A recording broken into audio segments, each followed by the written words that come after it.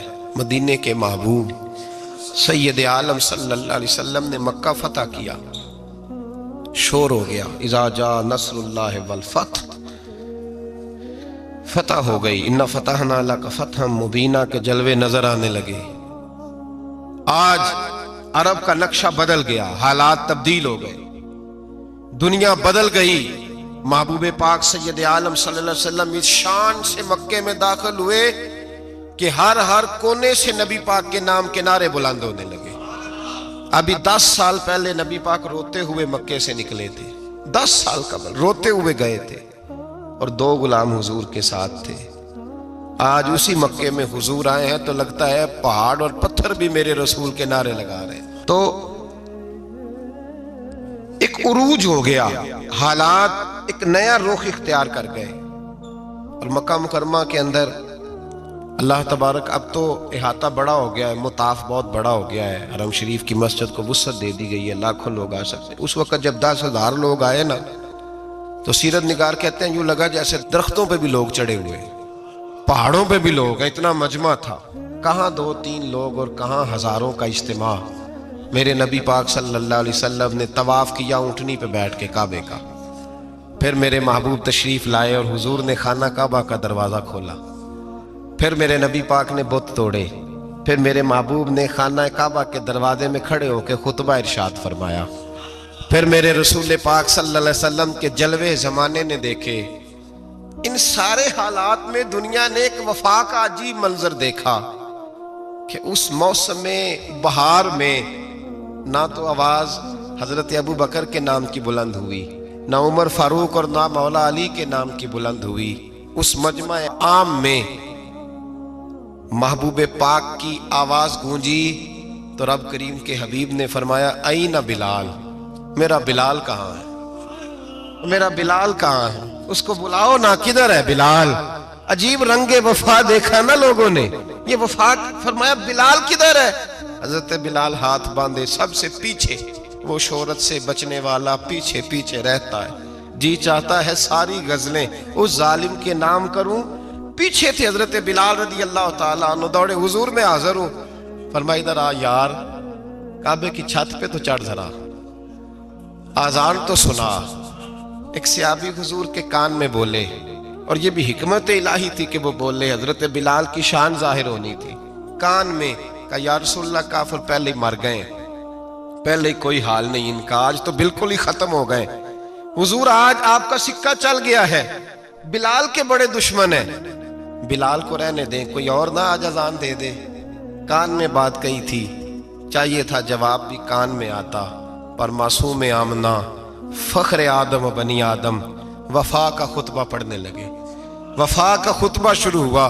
میرے حبیب علیہ السلام نے فرمایا کان میں بات کی تھی، حضور کان میں جواب دیتے، لیکن حضور نے فرمایا چپ کر یار، تو نے عجیب بات چھیڑ دی ہے، جب مکے میں پتھر کھانے ہوں تو بلال، اور جب بدر میں تلواریں چمکے تو بلال، احد میں پتھر برسے تو بلال، اور گلے میں کس کے رسی باندھ کے سے مکے کی گلیوں میں گھسیٹا جائے تو بلال محمد محمد کہے، اور آج اللہ عزتیں دے تو کسی اور کو چڑھاؤں، فرمایا چپ کر کے سارے نیچے کھڑے رہو۔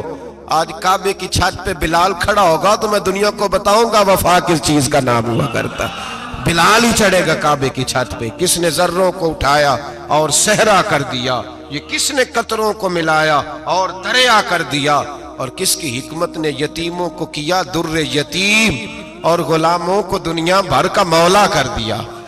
بھائی یاد رکھو، رشتہ جو وفا کا ہوتا ہے نا، اس کا بڑا رنگ ہوتا ہے، اس کا بڑا انداز ہوتا ہے، اس کے بڑے طریقے ہوتے ہیں۔ اگر حضرت حلیمہ غربتوں کے عالم میں میرے مصطفیٰ کو لے کے گئی تھی نا، تو معصوم آمنہ نے بھی تو سبق بڑا نرالا دیا نا امت کو۔ حضرت حلیمہ جب لے کے گئی تھی تو تب تو 3 لوگ تھے نا، کوئی دیکھنے والا نہیں تھا، 3-4 لوگوں میں لے کے گئی تھی۔ حلیمہ کہتی ہے جب میں نے رنگ دیکھا تو میں نے نرالا دیکھا ہے، مسجد بھری ہوئی تھی غلاموں سے، اور کریم رسول منبر پہ بیٹھے تھے، سادی سی بی بی جس کے لیے کبھی کوئی اٹھ کے کھڑا نہیں ہوا تھا، کوئی بھی، لباس بھی پرانا اور میلا تھا، کہتی ہیں جب میں نے مسجد میں قدم رکھا تو وہ والے نعرے لگے جو فرشتوں نے بھی دروازے کھول کھول کے دیکھے کہ کسی کے نعرے لگ رہے ہیں. اور جناب حلیمہ کہتی ہیں کسی نے ایسا کبھی استقبال نہ دیکھا ہوگا. حضور اٹھے گویا اللہ کی ساری رحمتیں اٹھ کے کھڑی ہو گئیں.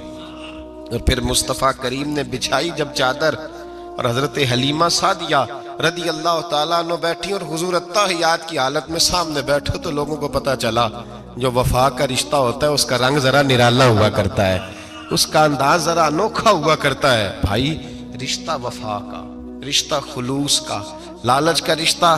اگر آپ نے کمپنی والے کی اس لیے دعوت کی ہے نا کہ وہ آپ کو مال صحیح دے گا تو بھائی وہ بھی اس لیے آیا ہے کہ آپ اس کا مال زیادہ بیچیں گے. اگر آپ کسی رشتہ دار کے ساتھ اس لیے تعلق رکھتے ہیں نا کہ اس کے پاس پیسے زیادہ ہیں تو وہ بھی اس لیے آپ کے ساتھ تعلق زیادہ رکھے گا کہ کبھی کبھی چلو گاڑی چلا لے گا, کبھی کبھی میرے کسی کام آ جائے گا. یہاں خلوص دیکھو, یہاں اگر آپ کے ہاں خلوص ہے تو پھر سامنے بھی آپ کو بڑا خلوص ملے گا. دنیا میں وفا ختم نہیں ہوئی پر ہم نے وفا کا رشتہ ہی نہیں بنایا, ہم نے تعلق ہی نہیں بنایا, وفا کا تعلق ہی نہیں بنایا. میرے شیخ سے کسی نے پوچھا تو حضور آپ ہاتھوں میں ہاتھ لے کے بیعت کرتے ہیں؟ تو آپ فرمانے لگے وہ تو ادا ہے نا, وہ سنت ہے. لیے تو ہاتھوں میں ہاتھ ہی ہوتے ہیں لیکن فرمایا جب کسی کو سامنے بٹھاتے ہیں تو اصل بات ہی ہوتی ہے کہ ہم دلوں میں دل لے کے بیعت کر رہے ہیں, ہم دلوں کو دلوں سے باندھ رہے ہیں. اور یہ وہ رشتہ ہے جو قبر کی دیوار کے اندر جا کے بھی دوبارہ کھلتا نہیں, یہ قائم ہی رہتا ہے. رشتے وفا کے پیدا کریں, خلوص کے پیدا کریں, للہیت کے پیدا کریں. میرے نبی پاک سید عالم صلی اللہ تعالیٰ علیہ وسلم نے اس وفا کو آگے پھیلایا ہے. زندگی میں کبھی بھی کسی شخص کے ساتھ بھی تعلق لالچ کا نہ بنائیں ورنہ آپ ٹوٹ کے بکھر جائیں گے. سامنے والے کا کچھ نہیں بگڑے گا, آپ ٹوٹ کے بکھریں گے. اور رزلٹ کی امید کبھی نہ رکھیں. وفا ہوتی دو طرفہ ہے پر کرنی یک طرفہ چاہیے, یاد رکھ لیں. وفا ہوتی دو طرفہ ہے, کرنی یک طرفہ چاہیے. جو کہتا ہے نا سامنے والا کرے گا تو میں کروں گا, وہ بھی کچا ہے, وہ کمزور ہے, وہ ابھی پکا نہیں ہوا. وفا کرنی یک طرفہ چاہیے. تو کر, سامنے والا نہیں کرتا تو نہ کرے. تو اپنی طرف دیکھنا, سامنے والے کو چھوڑ, وہ نہیں کرتا تو نہ کرے. اس کا اپنا حضرت امام احمد بن حنبل رحمت اللہ تعالی علیہ, یہ وفا کے عنوان میں بڑی اہم بات ہے اگر آپ کو سمجھ آئے تو. امام احمد بن حنبل رحمت اللہ تعالی علیہ جھیل کے کنارے, ندی کے کنارے وضو کر رہے تھے. ایک بچھو ساتھ ساتھ چل رہا تھا, وہ چلتے چلتے پانی میں گر گیا. امام احمد بن حنبل نے ہاتھ رکھا, بچھو کو باہر نکالا. جب باہر نکالا تو اس نے ڈانگ مارا. جس کی طبیعت میں ڈانگ ہوگا تو وہ ڈانگ ہی مارے گا, کے پاس ہے ہی اور کوئی نہیں تو وہ کرے کیا, وہ مجبور ہے. اس نے ڈانگ مارا, امام صاحب نے باہر رکھا. بھیگا ہوا بچھو آپ نے دیکھا ہو جب ندی کنارے چلتا ہے تو پھر گر جاتا ہے. وہ پھر گرا تو امام صاحب نے پھر نکال کے باہر رکھا تو اس نے پھر ڈانگ مارا.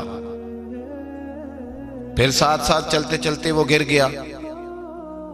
کئی دفعے ایسے ہوا, کئی دفعہ امام صاحب نے نکالا. ایک شخص قریب کھڑا دیکھ رہا تھا, وہ کہنے لگا حضور بس کریں, آپ نکالتے ہیں وہ ڈانگ مارتا ہے, چھوڑ دیں. آپ فرمانے لگے اچھا بھائی بڑا تو عجیب مشورہ دے رہا ہے, وہ اپنی بری عادت پہ ڈٹ گیا ہے تو میں اچھی عادت ہی چھوڑ دوں. وہ بری نہیں چھوڑ رہا, ڈٹ گیا ہے, بار بار ڈانگ مارتا ہے تو میں اچھی چھوڑ دوں. آپ اپنی طرف دیکھیں گے, ہماری طرف سے کوئی کمی نہیں آنی چاہیے. سامنا والا جانے, اس کا کام جانے. وفا کا رشتہ مضبوط رکھیں, دوستی کا تعلق مضبوط. میاں صاحب نے کہا چنگی مندی سجنا کولو 100 واری ہو جاتی. کنی واری پکی گل ہے نا جی, کنی باری میاں صاحب نے کہا ہے 100 باری. ہم تو ایک باری بھی معافی دینے کو تیار نہیں. چنگی مندی سجنا کو, ایسے نہیں آنے جانے والے سے نہیں. اس کے معاملے میں تو ہم خوددار ہیں نا, ہر ایک سے نہیں سنتے, وہاں تو ہم خوددار ہیں. سجنا کو چنگی مندی سجنا کولوں 100 واری ہو جاندی. یار یاراں دا گلا نہیں کر دے اصل پریت جنہ دی. اور پھر یہ بھی کہتے ہیں پانی پرن سہیلیاں رنگا رنگ کڑے, اسی پریا اس دا جانیے جس دا توڑ چڑھے. پریا اس دا جانیے جس دا, یاد رکھ لیں, پریا اس دا جانیے جس دا. مزہ تب بھی ہے کہ حضرت ابوبکر صدیق کا جنازہ روضہ رسول پہ رکھا جائے تو مصطفیٰ کریم کا دروازہ خود بخود کھول جائے. اور حضور فرمائے لاؤ دوست کو دوست کے ساتھ ملا دو، پانی پر نہ سہیلیاں تے رنگا رنگ کڑے، پریا اس دا جانیے جس دا توڑ۔ رشتوں کو ثابت نہ کریں، رشتوں سے وفا کریں، ثابت نہ کریں میرا بڑا رشتہ ہے۔ آپ پتہ چلنا چاہیے کتنا رشتہ ہے۔ باپ کا بیٹے سے رشتہ ہوتا ہے تو سارا دن ماتھا چومے، پیار کرے، اسے دکھ سکھ کا پتہ ہی نہ ہو، تو یہ کیسا رشتہ ہوا؟ رشتے ثابت نہ کریں، رشتے مضبوط کریں، مضبوطی والی ڈیوٹی سر انجام دیں۔ اللہ اپنے ساتھ، اپنے محبوب کے ساتھ، اپنے نیک بندوں کے ساتھ ہمارے رشتوں کو مضبوط فرمائے، آمین۔ آخر دعویٰ